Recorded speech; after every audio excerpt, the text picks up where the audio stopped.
안녕하세요. 저는 경기도 성남에서 변호사 일을 하고 있는 최광업 변호사라고 합니다.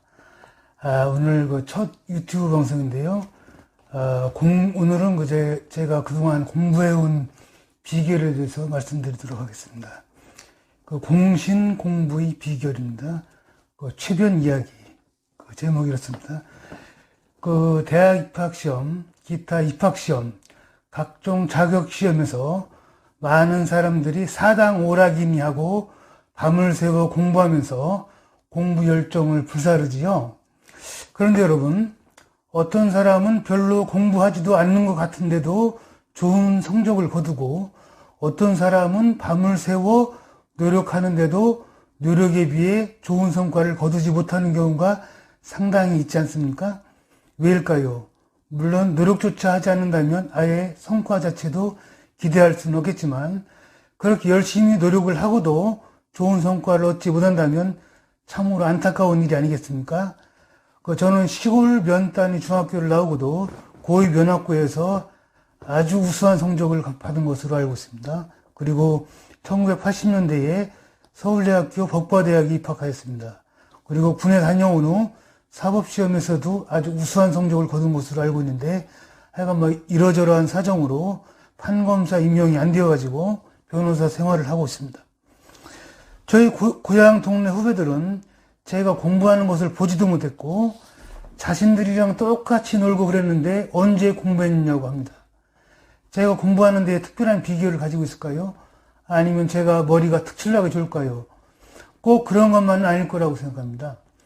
제가 최근에 시험을 본 것으로는 지난 2019년 10월 26일에 치러진 공인중개사 시험이 있으니까 이에 대한 저희 수험 생활에 대해 설명을 드리면 다른 분들과 저와의 수험 태도, 공부 방법 등에서 어떠한 차이가 있는지 살펴볼 수 있을 것으로 사료됩니다. 작년 그러니까 2019년 8월 15일 광복절날, 그러니까 부동산 중개사 시험일인 2019년 10월 26일을 70일가량 남겨둔 시점에 제 처가 갑자기 비닐에 쌓인 수험서를 가지고 오더니 이게 부동산 중개사 시험 수험서니까 이걸 공부해서 공인중개사 자격증을 따달라고 하더군요. 처음에는 이게 웬 소리겠습니다. 50대 중반인데 시험을 70일 남겨놓은 시점에 그것도 변호사 일을 하면서 시험을 보라고 하다니. 근데 잘 생각해보니까 이거 변호사 업무 실무에도 도움이 되겠다 싶어서 그러마하고 공부를 시작했습니다. 그런데 여러분도 잘 아시겠지만 부동산 중개사 시험도 이게 문제 난이도가 장난이 아니게 어려운 것은 알고 계시죠? 외워야 할 것도 많고 이해해야 할 것도 많고, 특히 계산 문제가 10문제 정도가 나오는데 이게 장난이 아닙니다. 다수 수험생들이 계산 문제는 제껴두고 공부하기도 한다고 인터넷에 나와 있는 것을 본 것 같습니다. 그럼에도 불구하고 저는 변호사 일을 하면서 틈틈이 공부해서 70일 만에 공인중개사 시험에 합격했을 뿐만 아니라 그것도 고득점으로 합격한 것으로 알고 있습니다. 저희 공부 비법은 이렇습니다. 첫째, 고득점을 올리고 싶으면 공부하는 태도부터 달라야 한다는 것입니다. 즉 설렁설렁 공부해서는 절대로 고득점을 올릴 수 없다는 것입니다. 설렁설렁 공부해서는 수년을 공부해도 성과가 좋지 않을 거라는 겁니다. 조사 하나하나까지 신경 써가면서 철저하게 공부해야만 고득점을 올릴 수 있다는 것입니다. 둘째, 기출문제를 철저하게 분석해야 한다는 겁니다. 시험이 출제된 지 어느 정도 세월이 지났다면 소위 족보라고 할 수 있는 기출문제가 상당히 축적되어 있을 것입니다. 이 기출문제로부터 출제 경향을 파악할 수 있고, 그리고 기출문제에 나온 것은 문제로 다룰 정도의 중요도가 있다는 사항이라는 뜻이 있다고 할 것입니다. 셋째, 세부적인 공부 방법론으로서는 가장 잘 정리되어 있는 기본서와 기출문제집을 선정하라는 것입니다. 그리고 나서 기본서의 각 항목 그리고 내용에 기출문제에서 다뤄졌던 내용들을 표시해 두는 것입니다. 예를 들어서 기본서에서 기출문제로 다뤄진 항목 내용마다 20피, 23위, 25위, 30위 이런 식으로 기출문제로 출제해진 내역을 전부 표시해 두는 겁니다. 그렇게 하면 최종 정리할 때 기본서만 읽더라도 어느 항목이 기출문제로 얼마나 자주 출제되어 왔는지, 그리고 어느 항목이 기출문제로 출제할 정도의 중요도가 있는 것인지 입체적으로 정리할 수 있는 것입니다. 이렇게 기본서의 출제 내역을 모두 정리하면서 기본서와 기출문제를 모두 보는데 약 34일 정도 걸린 것 같습니다. 이게 1위독입니다. 이렇게 철저하게 기출문제를 정리하면서 1위독을 하고 나자 그 다음에는 이해가 미진했던 부분까지 검토하면서 2위독을 하는데 약 보름 남짓 정도 걸린 것 같습니다. 그리고 나서 제대로 이해하지 못했던 부분까지 정리하면서 세밀하게 철저하게 다시 3위독을 하는데 10일이 안 걸린 것 같습니다. 그리고 나서 완전히는 이해 못했던 부분까지 모두 검토하면서 4위독을 하는데 일주일가량이 걸린 것 같습니다. 그리고 나서 또 완전히 이해하지 못했던 부분을 중심으로 다시 검토하면서 5위독을 하는데 약 4일가량 걸린 것 같습니다.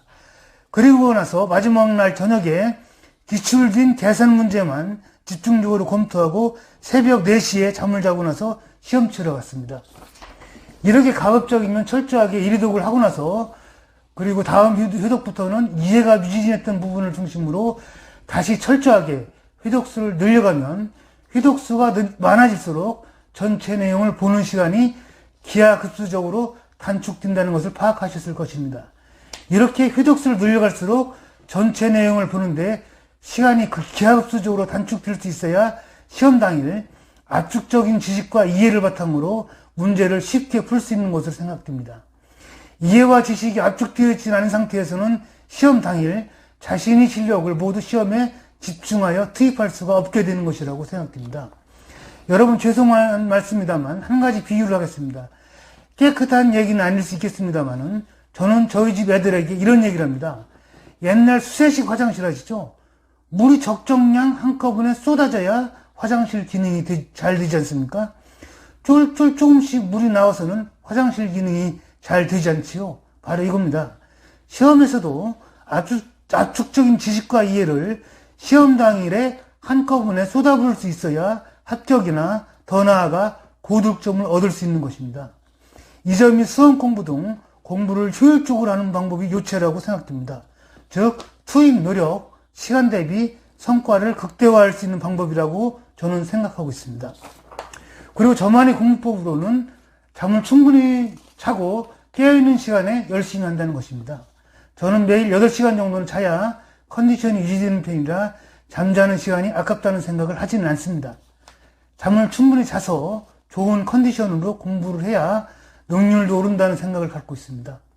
물론 잠자는 부분은 각자 자신이 생체 리듬에 맞는 수면 시간이 있을 것이니까 이 부분은 각자 자신에게 맞는 수면 시간을 찾아내서 수면 시간을 확보하셔야 될 것으로 생각됩니다. 이상은 제가 국가고시나 자격시험을 보는 저만의 공부 방법론을 말씀드린 것입니다. 사람들이 제가 공부를 열심히 하지도 않는 것 같은데 시험만 보면 1등 한다고 하면서 제가 1등하거나 수석한 것을 인정할 수 없다고 하고 또한 세상 불공평하다고 얘기하는 것을 여러 번 들은 적이 있습니다. 사람들은 제가 공부를 하지 않은 게 아니라 다른 사람들보다 훨씬 밀도 있게 집중적으로 공부했다는 사실을 놓치고 있다는 생각을 합니다. 시험 공부할 때는 저는 시험 공부 외에는 수험에 방해가 되거나 관련 없는 것은 머릿속에서 아예 지우다시피 하면서 공부에만 집중합니다. 다른 사람들이 보기에는 저 사람 미친 사람 같다, 또라이 같다는 생각을 할 수도 있을 거라고 생각합니다. 이처럼 저는 수험 공부를 하는 경우 진짜 목숨을 걸고 한다고 할 정도로 수험 공부에만 집중합니다. 저는 운전면허 시험조차도 만점을 목표로 공부합니다. 저는 다른 일도 마찬가지지만 특히 수험에 있어서는 대충 설렁설렁이라는 방식을 알지 못합니다. 호랑이가 토끼를 잡을 때도 최선을 다하는 것처럼 그런 자세로 공부합니다. 이 점이 제가 공부한 노력, 시간 대비 압도적인 성과를 올린 비결이라고 생각됩니다. 하여간에 이 내용은 저만의 공부 방법이니까 여러분 각자 필요한 부분 참고하셔서 좋은 성과 올리시기 바랍니다. 처음 하는 유튜브 동영상이라 영상도 깔끔하지는 못한 것 같습니다.